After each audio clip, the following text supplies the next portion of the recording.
بسم الله الرحمن الرحيم واعلموا أنما غنمتم من شيء فأن لله خمسه وللرسول ولذي القربى واليتامى والمساكين وابن السبيل إن كنتم آمنتم بالله وما أنزلنا على عبدنا يوم الفرقان يوم التقى الجمعان والله على كل شيء قدير.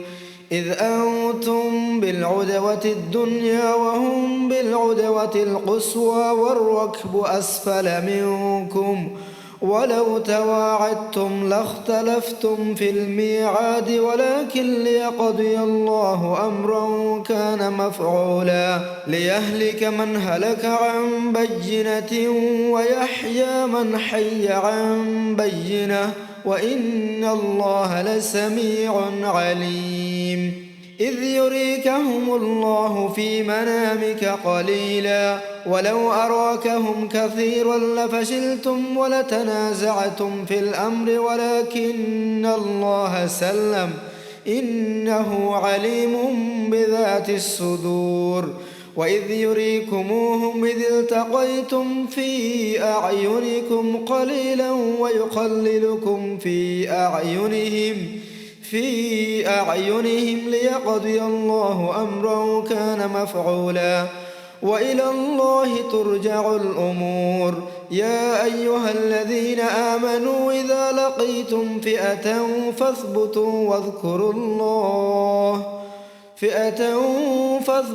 واذكروا الله كثيرا لعلكم تفلحون. وأطيعوا الله ورسوله ولا تنازعوا فتفشلوا وتذهب ريحكم واصبروا إن الله مع الصابرين. ولا تكونوا كالذين خرجوا من ديارهم بطرا ورئاء الناس ويصدون عن سبيل الله والله بما يعملون محيط. وإذ زين لهم الشيطان أعمالهم وقال لا غالب لكم اليوم من الناس وإني جار لكم فلما تراءت الفئتان نكص على عقبيه وقال إني بريء منكم إني أرى ما لا ترون إني أخاف الله والله شديد العقاب. وإذ زين لهم الشيطان أعمالهم وقال لا غالب لكم اليوم من الناس وإني جار لكم فلما تراءت الفئتان نكص على عقبيه وقال إني بريء منكم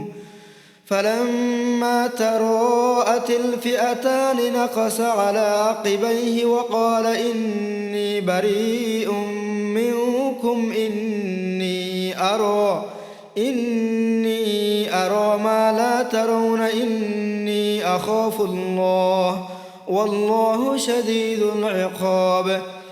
إذ يقول المنافقون والذين في قلوبهم مرض غر هؤلاء دينهم ومن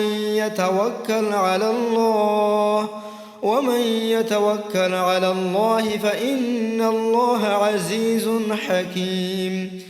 ولو ترى إذ يتوفى الذين كفروا الملائكة يضربون وجوههم وأدبارهم وذوقوا عذاب الحريق ذلك بما قدمت أيديكم وأن الله ليس بظلام للعبيد. كدأب آل فرعون والذين من قبلهم كفروا بآيات الله فأخذهم الله بذنوبهم إن الله قوي شديد العقاب. ذلك بأن الله لم يك مغير نعمة أنعمها على قوم حتى يغيروا ما بأنفسهم وأن الله سميع عليم. كدأب آل فرعون والذين من قبلهم كذبوا بآيات ربهم فأهلكناهم فأهلكناهم بذنوبهم وأغرقنا آل فرعون وكل كانوا ظالمين إن شر الدواب عند الله الذين كفروا فهم لا يؤمنون الذين عاهدت منهم ثم ينقضون عهدهم في كل مرة وهم لا يتقون فإما تثقفنهم في الحرب فشرد بهم من خلفهم لعلهم يذكرون وإما تخافن من قوم خيانة فانبذ إليهم على سواء إن الله لا يحب الخائنين ولا يحسبن الذين كفروا سبقوا إنهم لا يعجزون وأعدوا لهم ما استطعتم من قوة ومن رباط الخيل ترهبون به عدو الله وعدوكم وآخرين من دونهم لا تعلمونهم الله يعلمهم وما تنفقوا من شيء في سبيل الله يوفى إليكم وأنتم لا تظلمون وإن جنحوا للسلم فجنح لها وتوكل على الله إنه هو السميع العليم وإن يريدوا أن يخدعوك فإن حسبك الله هو الذي أيدك بنصره وبالمؤمنين وألف بين قلوبهم لو أنفقت ما في الأرض جميعا ما ألفت بين قلوبهم ولكن الله ألف بينهم إنه عزيز حكيم يا أيها النبي حسبك الله ومن اتبعك من المؤمنين يا أيها النبي حرض المؤمنين على القتال إن يكن منكم 20 صابرون يغلبوا 200 وإن يكن منكم 100 يغلبوا 1000 من الذين كفروا بأنهم قوم لا يفقهون الآن خفف الله عنكم وعلم أن فيكم ضعفا فإن يكن منكم 100 صابرة يغلبوا 200 وإن يكن منكم 1000 يغلبوا 2000 بإذن الله والله مع الصابرين ما كان لنبي أن يكون له أسرى حتى يسخن في الأرض تريدون عرض الدنيا والله يريد الآخرة والله عزيز حكيم لولا كتاب من الله سبق لمسكم فيما أخذتم عذاب عظيم فكلوا مما غنمتم حلالا طيبا واتقوا الله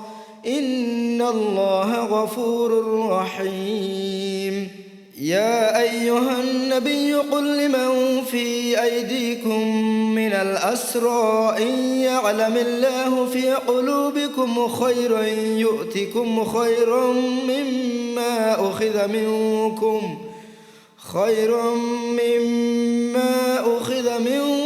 ويغفر لكم والله غفور رحيم وإن يريدوا خيانتك فقد خانوا الله من قبل فأمكن منهم والله عليم حكيم إن الذين آمنوا وهاجروا وجاهدوا بأموالهم وأنفسهم في سبيل الله والذين آووا ونصروا أولئك بعضهم أولياء بعض والذين آمنوا ولم يهاجروا ما لكم من ولايتهم من شيء حتى يهاجروا وإن استنصروكم في الدين فعليكم النصر إلا على قوم بينكم وبينهم ميثاق والله بما تعملون بصير والذين كفروا بعضهم أولياء بعض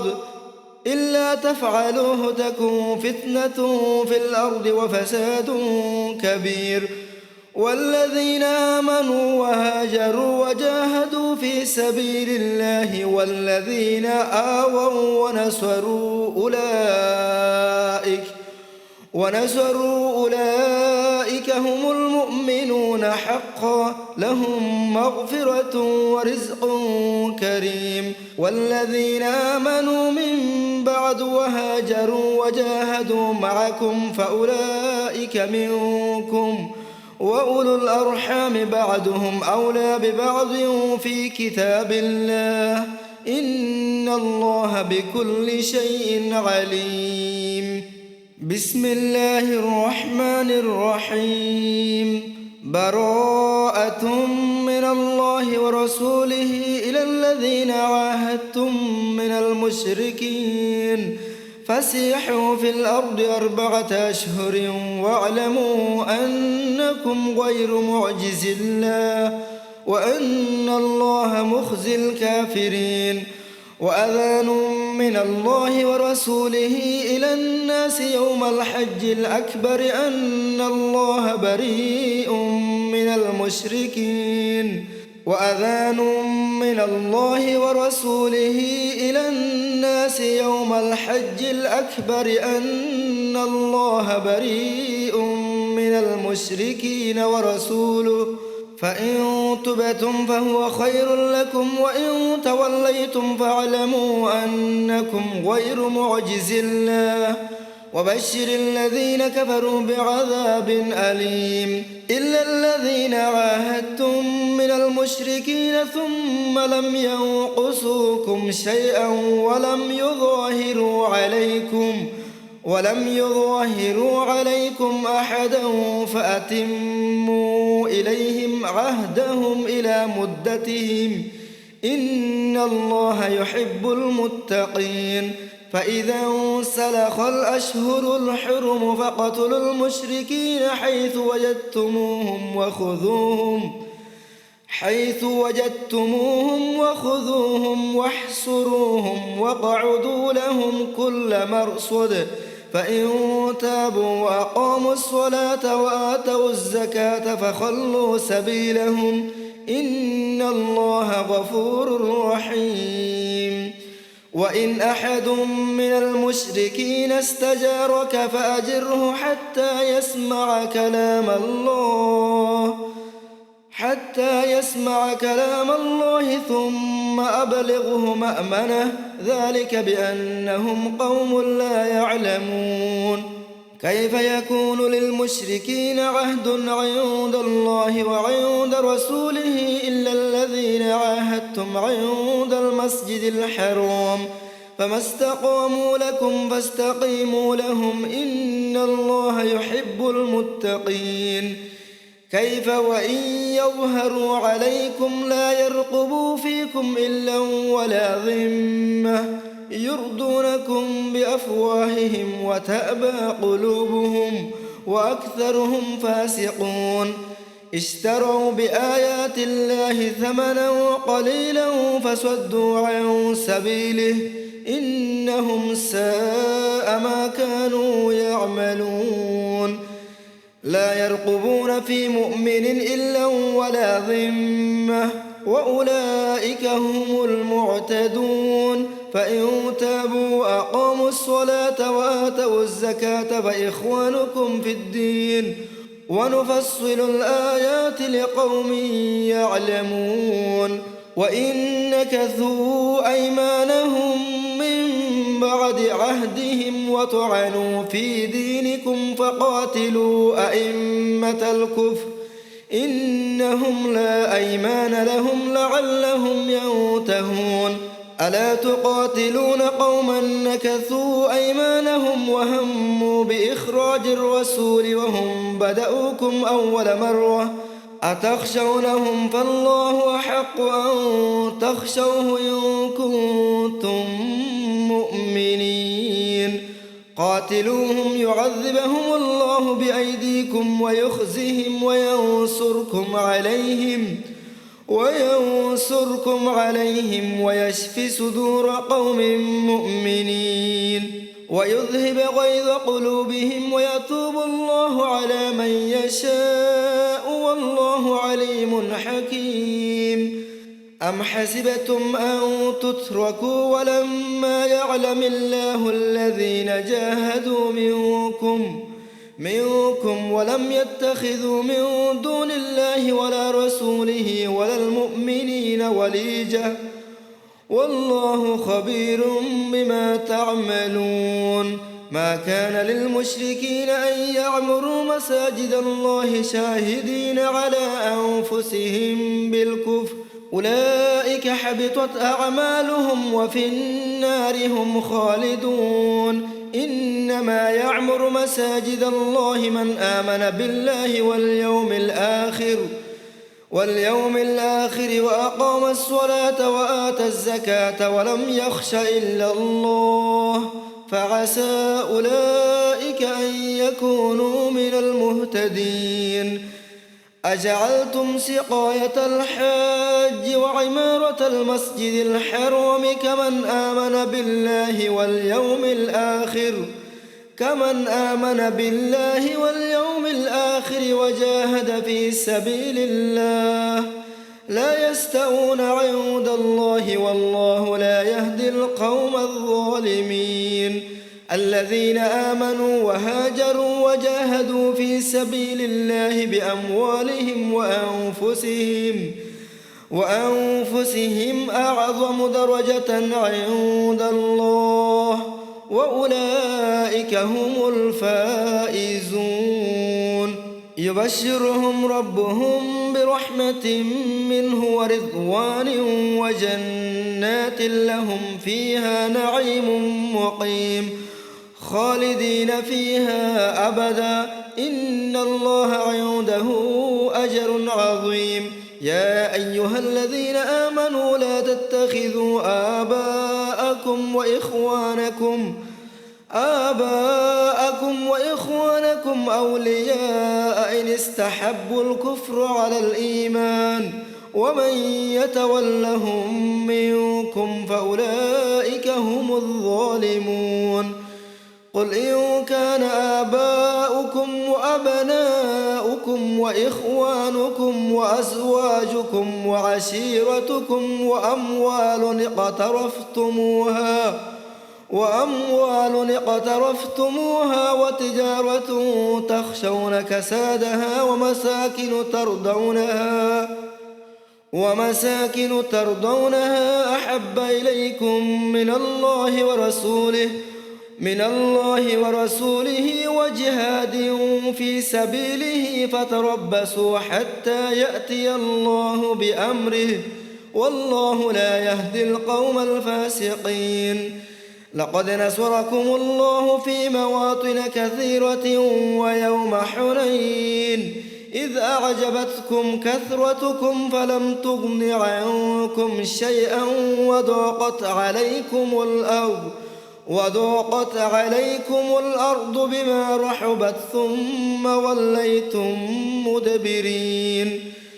ثم أنزل الله سكينته على رسوله وعلى المؤمنين وأنزل جنودا لم تروها وعذب الذين كفروا وذلك جزاء الكافرين. ثم يتوب الله من بعد ذلك على من يشاء والله غفور رحيم. يا أيها الذين آمنوا إنما المشركون نجس فلا يقربوا المسجد الحرام بعد عامهم هذا وإن خفتم عيلة فسوف يغنيكم الله من فضله إن شاء إن الله عليم حكيم. قاتلوا الذين لا يؤمنون بالله ولا باليوم الآخر ولا يحرمون ما حرم الله ولا يحرمون ما حرم الله ورسوله ولا يدينون دين الحق من الذين أوتوا الكتاب حتى يعطوا الجزية عن يد وهم صاغرون. وقالت اليهود عزير ابن الله وقالت النصارى المسيح ابن الله، ذلك قولهم بأفواههم يضاهئون قول الذين كفروا من قبل قاتلهم الله أنى يؤفكون. اتخذوا أحبارهم ورهبانهم أربابا من دون الله والمسيح ابن مريم وما أمروا إلا ليعبدوا إلها واحدا لا إله إلا هو سبحانه عما يشركون. يريدون أن يطفئوا نور الله بأفواههم ويأبى الله إلا أن يتم نوره ولو كره الكافرون. هو الذي أرسل رسوله بالهدى ودين الحق ليظهره على الدين كله ولو كره المشركون. يا أيها الذين آمنوا إن كثيرا من الأحبار والرهبان ليأكلون أموال الناس بالباطل ويصدون عن سبيل الله. والذين يكنزون الذهب والفضة ولا ينفقونها في سبيل الله فبشرهم بعذاب أليم يوم يحمى عليها في نار جهنم فتكوى بها جباههم وجنوبهم وظهورهم هذا ما كنزتم لأنفسكم فذوقوا ما كنتم تكنزون. إن عدة الشهور عند الله 12 شهرا في كتاب الله يوم خلق السماوات والأرض منها 4 حرم ذلك الدين القيم فلا تظلموا فيهن أنفسكم وقاتلوا المشركين كافة كما يقاتلونكم كافة واعلموا أن الله مع المتقين. إنما النسيء زيادة في الكفر يضل به الذين كفروا يحلونه عاما ويحرمونه عاما ليواطئوا عدة ما حرم الله فيحلوا ما حرم الله زين لهم سوء أعمالهم والله لا يهدي القوم الكافرين. يا أيها الذين آمنوا ما لكم إذا قيل لكم انفروا في سبيل الله اثاقلتم إلى الأرض أرضيتم بالحياة الدنيا من الآخرة فما متاع الحياة الدنيا في الآخرة إلا قليل. إلا تنفروا يعذبكم عذابا أليما ويستبدل قوما غيركم ولا تضروه شيئا والله على كل شيء قدير. إلا تنصروه فقد نصره الله إذ أخرجه الذين كفروا ثاني اثنين إذ هما في الغار إذ يقول لصاحبه لا تحزن إن الله معنا فأنزل الله سكينته عليه وأيده بجنود لم تروها وجعل كلمة الذين كفروا السفلى وكلمة الله هي العليا والله عزيز حكيم. انفروا خفافا وثقالا وجاهدوا بأموالكم وأنفسكم في سبيل الله ذلكم خير لكم إن كنتم تعلمون. لو كان عرضا قريبا وسفرا قاصدا لاتبعوك ولكن بعدت عليهم الشقة وسيحلفون بالله لو استطعنا لخرجنا معكم يهلكون أنفسهم والله يعلم إنهم لكاذبون. عفى الله عنك لما أذنت لهم حتى يتبين لك الذين صدقوا وتعلم الكاذبين. لا يستأذنك الذين يؤمنون بالله واليوم الآخر أن يجاهدوا بأموالهم وأنفسهم والله عليم بالمتقين. إنما يستأذنك الذين لا يؤمنون بالله واليوم الآخر وارتابت قلوبهم فهم في ريبهم يترددون. ولو أرادوا الخروج لأعدوا له عدة ولكن كره الله بعاثهم فثبتهم وقيل اقعدوا مع القاعدين. لو خرجوا فيكم ما زادوكم إلا خبالا ولا أوضعوا خلالكم يبغونكم الفتنة وفيكم سماعون لهم والله عليم بالظالمين. لقد ابتغوا الفتنة من قبل وقلبوا لك الأمور حتى جاء الحق وظهر أمر الله وهم كارهون.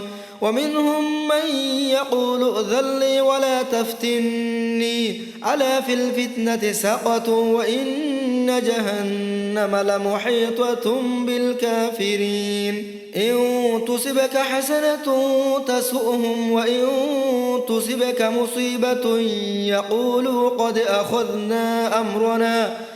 أخذنا أمرنا من قبل ويتولوا وهم فرحون. قل لن يصيبنا إلا ما كتب الله لنا هو مولانا وعلى الله فليتوكل المؤمنون. قل هل تربصون بنا إلا إحدى الحسنيين ونحن نتربص بكم أن يصيبكم الله بعذاب من عنده أو بأيدينا فتربصوا إنا معكم متربصون. قل أنفقوا طوعا أو كرها لن يتقبل منكم إنكم كنتم قوما فاسقين. وما منعهم أن تقبل منهم نفقاتهم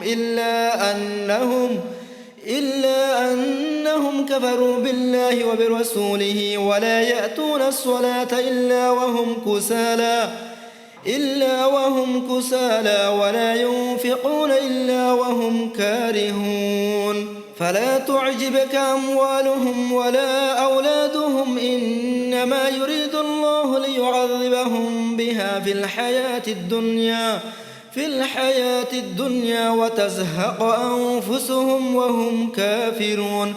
ويحلفون بالله إنهم لمنكم وما هم منكم ولكنهم قوم يفرقون. لو يجدون ملجأ أو مغارات أو مدخلا لولوا إليه وهم يجمحون. ومنهم من يلمزك في الصدقات فإن أعطوا منها ردوا وإن لم يعطوا منها إذا هم يسخطون. ولو أنهم ردوا ما آتاهم الله ورسوله وقالوا حسبنا الله سيؤتينا الله من فضله ورسوله إنا إلى الله راغبون. إنما الصدقات للفقراء والمساكين والعاملين عليها والمؤلفة قلوبهم وفي الرقاب والغارمين وفي سبيل الله وابن السبيل فريضة من الله والله عليم حكيم. ومنهم الذين يؤذون النبي ويقولون هو أذن قل أذن خير لكم يؤمن بالله ويؤمن للمؤمنين ورحمة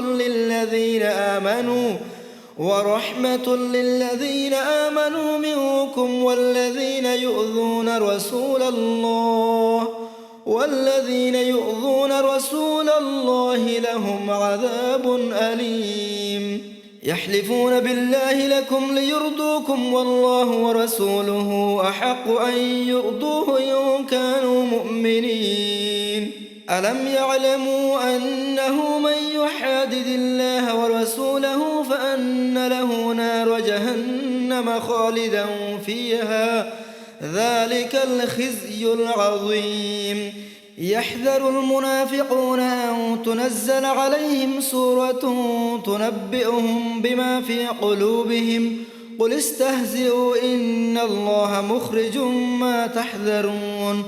ولئن سألتهم ليقولن إنما كنا نخوض ونلعب قل أبالله وآياته ورسوله كنتم تستهزئون.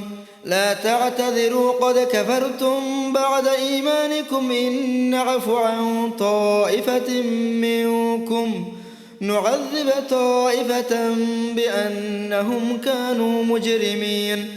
المنافقون والمنافقات بعضهم من بعض يأمرون بالمنكر وينهون عن المعروف ويقبضون أيديهم نسوا الله فنسيهم إن المنافقين هم الفاسقون. وعد الله المنافقين والمنافقات والكفار نار جهنم خالدين فيها هي حسبهم ولعنهم الله ولهم عذاب مقيم. كالذين من قبلكم كانوا أشد منكم قوة وأكثر أموالا وأولادا فاستمتعوا بخلاقهم فاستمتعتم بخلاقكم كما استمتع الذين من قبلكم بخلاقهم وخذتم كالذي خاضوا أولئك حبطت أعمالهم في الدنيا والآخرة وأولئك هم الخاسرون. ألم يأتهم نبأ الذين من قبلهم قوم نوح وعاد وثمود وقوم إبراهيم وأصحاب مدين والمؤتفكات أتتهم رسلهم بالبينات فما كان الله ليظلمهم ولكن كانوا أنفسهم يظلمون. والمؤمنون والمؤمنات بعضهم أولياء بعض يأمرون بالمعروف وينهون عن المنكر ويقيمون الصلاة ويؤتون الزكاة ويطيعون الله ورسوله أولئك سيرحمهم الله إن الله عزيز حكيم. وعد الله المؤمنين والمؤمنات جنات تجري من تحتها الأنهار خالدين فيها ومساكن طيبة في جنات عدن ورضوان من الله أكبر ذلك هو الفوز العظيم. يا أيها النبي جاهد الكفار والمنافقين واغلظ عليهم ومأواهم جهنم وبئس المصير. يحلفون بالله ما قالوا ولقد قالوا كلمة الكفر وكفروا بعد إسلامهم وهموا بما لم ينالوا وما نقموا إلا أن أغناهم الله ورسوله من فضله هو خير لهم وإن يتولوا يعذبهم الله عذابا أليما في الدنيا والآخرة وما لهم في الأرض من ولي ولا نصير. ومنهم من عاهد الله لئن آتانا من فضله لنصدقن ولنكونن من الصالحين فلما آتاهم من فضله بخلوا به وتولوا وهم معرضون فأعقبهم نفاقا في قلوبهم إلى يوم يلقونه بما أخلفوا الله ما وعدوه وبما كانوا يكذبون. ألم يعلموا أن الله يعلم سرهم ونجواهم وأن الله علام الغيوب.